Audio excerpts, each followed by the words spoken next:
Matthew Rigilano is an assistant teaching professor at Penn State Abington, where he teaches courses in writing and English. His research focuses on the theory of the novel, psychoanalysis, and 18th century forms of mediation. He is currently writing about the biopolitics of chit-chat from the early modern period to today. And today we will be hearing from Matt about Cavendish's tendency to identify spaces of exception, exteriority, or transcendence, and then integrate them into the philosopher's system through the mechanism of fancy. And I apologize for the disruptions there. My Zoom went full screen and I lost my bio text. But Matt, we're looking forward to hearing from you. Thank you. Thank you so much for the introduction, and thanks everyone for being here. It's such a great event, and I'm excited to toss some of this rogue media out there and see where it lands with respect to these other great papers we've been hearing. Let me go ahead and share my screen.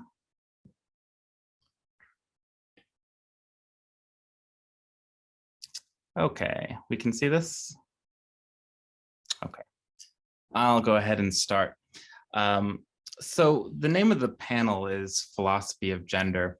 My approach today, however, inverts these terms and could be more accurately said to engage a gender of philosophy, or more precisely, a sexuality of philosophy. Instead of looking to see what early modern philosophy says about sexuality, I hope to bring the formal resources of psychoanalysis to say something about early modern philosophy, more particularly the natural philosophy of Margaret Cavendish.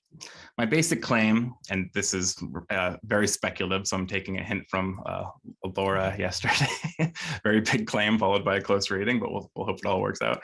My basic claim is that Jacques Lacan's formulas of sexual difference allow us to describe a complex, but I think essential aspect of Cavendish's ontology, or perhaps I should say the evolution of her ontological framework. While I do not explicitly make the argument here, this paper implicitly suggests that Cavendish's thinking of gender and sexuality does not only transpire in her explicit remarks on the roles of men and women, but also in the dialectical movement of her philosophical output, which I think was something Olivia said very kind of clearly yesterday. So there's certainly no time for a thorough explanation of Lacanian theory, so I'll try to be very brief and describe just a few relevant concepts. I'll mention immediately that for Lacan, sexuation has nothing to do with biological sex, nor does he think it is entirely a matter of social construction. Rather, he argues that the fact of sexual difference indicates that there are at least two ways to have one's desire alienated in language. Those that occupy the masculine position are all in with respect to the symbolic. That is to say, their desire is fully subjected to the law of the signifier, to language, to the social link. But paradoxically, there's always an exception, the fantasy that there is at least one exempt from the strictures of the law. So to occupy this position is to be fully alienated in the signifier. A totality is possible, but only on the condition of an exception. The feminine position for Lacan is not all with respect to the symbolic. This does not mean that there is some transcendental material that the symbolic has left behind, something wholly outside it.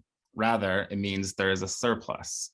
Like men, women are fully alienated in language, but it does not thereby form a closed totality, which would require an exception. Rather, this position implies an open set, not in all with an exception, but in all comprised of exceptions. That which resists the totalizing law of the symbolic is, according to Lacan, ineffable, but that does not mean that it cannot be written. In fact, Lacan indicates that the logic of the not all opens the space of poetry, a writing that pushes past significance to access the materiality of the signifier. So very brief and hopefully clear enough sort of delineation of some of the concepts that we're going to be kind of putting into play here. So to return to Cavendish, at several points along the arc from atomism to innated matter to the tripartite coexistence of rational, sensitive, and inanimate matter, we can observe various figures that occupy ambiguous or liminal positions with respect to her philosophy. Immaterial spirits, vacuums, God, nothingness. On the one hand, we might conceive of these figures as exceptions that give totality a promise of closure. And indeed, God sometimes, it's obviously a contentious sort of thing, God does appear to be the one thing that is accepted from Cavendish's various systems, unlike Spinoza, say, who integrates divine transcendence into the heart of immanence.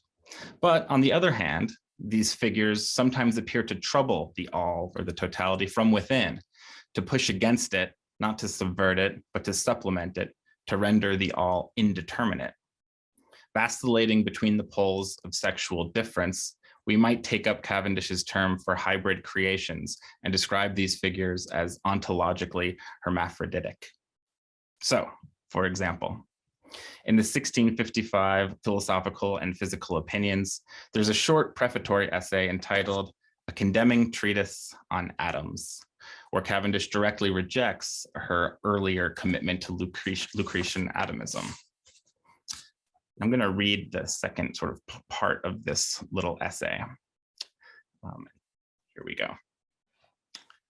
But this opinion of mine is, if the infinite and eternal matter are atoms, but I have considered that if the only matter were atoms, and that every atom is of the same degree and the same quantity, as well as the same matter, then every atom must be of a living substance, that is innate matter, for else they could not move, but would be an infinite, dull, and immoving body. For figures cannot make motion unless motion be in the matter, and it cannot be a motion that sets them at work without substance. For motion cannot be without substance or produced therefrom, and if motion proceeds from substance, that substance is moving innately. But if motion is nothing, then every several nothings, which are called several motions, are gods to infinite matter, and our stronger nothing, which is every stronger motion, is God to every weaker nothing, which is every weaker motion. For if motion depend upon nothing, every particular motion is absolute. With some tongue twisters in there, really. In this passage, we see Cavendish make a case for what she would later refer to as self-moving matter. The problem with atomism, she claims, is that it does not adequately account for motion or causation. Without an internal vitality, the world of atoms would necessarily be reduced to an infinite, dull, and immoving body. Cavendish argumentation for this point is elaborated later in the text, and of course throughout her philosophical work of the 1660s. But here, the argument is really quite strange. She begins with something like a reductio ad absurdum by ironically entertaining the conditional identity of motion and nothingness, if motion is nothing. Motion is nothing because for atomism, causality can only be located outside the atom, in a vacuum perhaps, or as the result of the clinamen, which is a nothing that Cavendish really doesn't address anywhere, even in her earlier work. Oops. So she continues after making this identity between motion and nothing. If motion is nothing, then every several nothings, which are called several motions, are gods to infinite matter.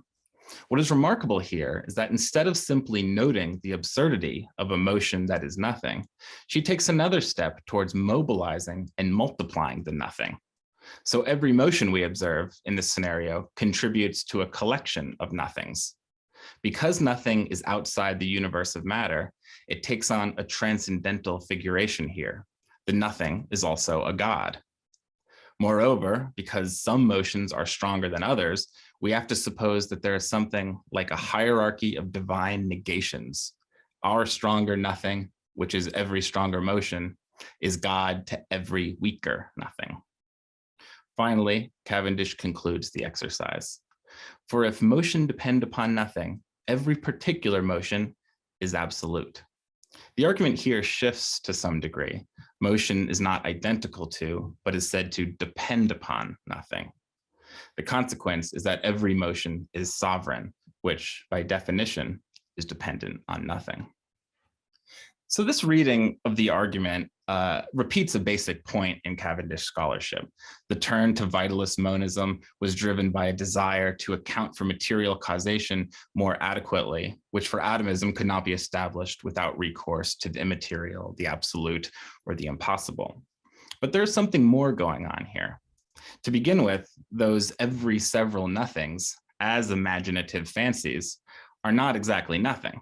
Rather, they might be considered as hermaphroditic figures that reside at the very limits of the philosopher's system. Let me try to elaborate this point. So first, the multiplicity of godly nothings amount to more than just a parody of atomism.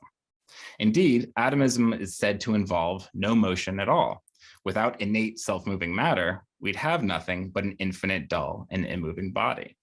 And so the exercise tries to imagine what causation would have to be without self-moving matter. The result is neither atomism exactly, nor her fully developed system, but a strange fancy, an irregular figuration that sees reason dip into the resources of the imagination. Second, we should examine the ontological status of these philosophical curiosities more closely. In Philosophical Letters, Cavendish writes, you may say a man hath sometimes improbable or impossible fancies, imaginations or chimeras in his mind, which are nothings, or sort of stylized as no things. I answer that those fancies and imaginations are not nothings, but as perfectly embodied as any other creatures, but by reason they are not so grossly embodied as those creatures that are composed more sensitive and inanimate matter, man thinks or believes them to be no bodies. Indeed, for Cavendish, these fanciful imaginings, those every several nothings, are not nothings. Rather, they are simply the product of rational substance, which consists of the least gross matter. In this way, those divine nothings of the reductio are not nothings, but fancies, which, as voluntary creations of rational matter, are said in this same volume to, quote, depend upon nothing. They are not absolute, as all matter is intermixed, so they are things, but they are nevertheless free, somehow outside the universe of occasional causation. And this tension between materiality and the impossible is precisely what is at stake for what we might call Cavendish's dialectic of the not all. Sort of just to end here. In the World's Olio, Cavendish claims that a true poet is like a spider that spins all out of her own bowels. Of course, the reference to spinning here immediately recalls the opening lines of Poems and Fancies. True it is, spinning with the fingers is more proper to our sex than studying or writing poetry, which is the spinning with the brain. But I, having no skill in the art of the first, made me delight in the latter. Similarly, in conceiving of how writing relates to the logic of the not all, Lacan asks us to consider the textual work that comes out of the spider's belly, its web. He goes on to say, it is truly miraculous function to see on the very surface, emerging from an opaque point of this strange being, the trace of these writings taking form, in which one can grasp the limits, impasses, and dead ends that show the real acceding to the symbolic. I think what Lacan means here is that the opacity of being, that which is not all with respect to the web or language, can be figured forth as a kind of textual materiality. And I would suggest that Cavendish's webs reveal similar opacities or excesses, because those curious figures, those arachnid nothings, thingly but free, are not just thoughts in Cavendish's heads or ours, but written. And as written, they signify nothing but themselves, not all, but certainly not nothing. Thank you.